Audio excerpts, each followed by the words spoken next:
Talking about sexual intimacy is still a forbidden topic for many in marriage, even though it is one of the top 10 major concerns that will determine success or failure. Some 25% of marriage breakups and 50% of church dropouts annually is as a result of some sexual concerns. The Bible has a lot to say about sexual intimacy and human sexuality. From the very beginning, the Bible says, God created man in his own image. In the image of God created he him, both male and female created he them. Genesis 1 verses 26 and 27. And why did God create male and female? So that there will be a high level of intimacy, bonding, and procreation. That is for the perpetuation of the species. In Genesis chapter 2 and from verse 18 to 24, we see God joining together Adam and Eve in the Garden of Eden. And God's prescription is, therefore shall a man leave his mother and his father, and shall cleave unto his wife, and they shall be one flesh. And what is this one fleshness about? This is the highest level of intimacy that can be found anywhere in the world. And this should be found between a husband and a wife.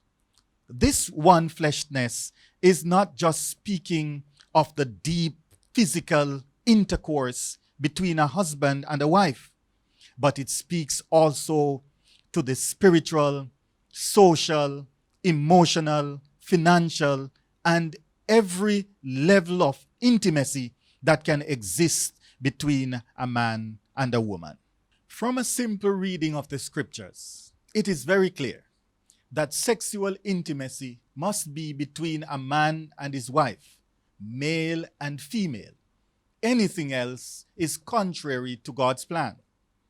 However, in this sinful world, there are so many things that can detract from the joys that should exist in the marriage between a husband and a wife as it relates to sexual intimacy. There are three things I want to mention that can affect this deep, intimate relationship between a husband and a wife. Dissatisfaction, dysfunction, and disloyalty.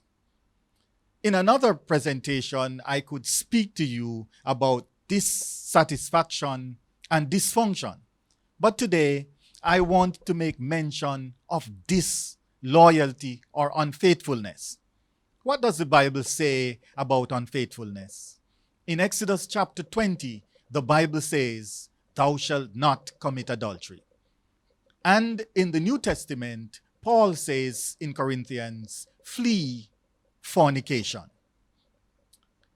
What are some of the things that we can do to assist us in being faithful to one another? First of all, we must be faithful to God. A husband or a wife who is faithful to God will be faithful to their spouse. Secondly, we must give due benevolence, give love. Thirdly, there must be a deep, intimate relationship between husband and wife. Sexual intimacy must be an outgrowth of that intimate relationship between the husband and wife. And I want to make mention of another important factor. Don't go away from each other for too long or too often. While some might say, absence make the heart go fonder, I would say to you, absence can also make the heart go wander. If you should say to us, "Pastor, can you give us a summary of principles that could assist a couple in having a deep, intimate relationship?" I would say, talk about it, give it, protect it, participate in it, initiate it, and enjoy it. Once there was a man with a beautiful garden. He fenced it, plowed, fertilized, watered, and pruned it, and it always satisfied him by its produce. The neighbor did no such thing to his garden. His field was dry and barren, and he had no time to invest in it. Your garden is always so green and lush. Let us exchange gardens, he requested. No, said the man with the lush garden. Every man must water his own garden. That is how it is in marriage. You must invest in your own intimate life.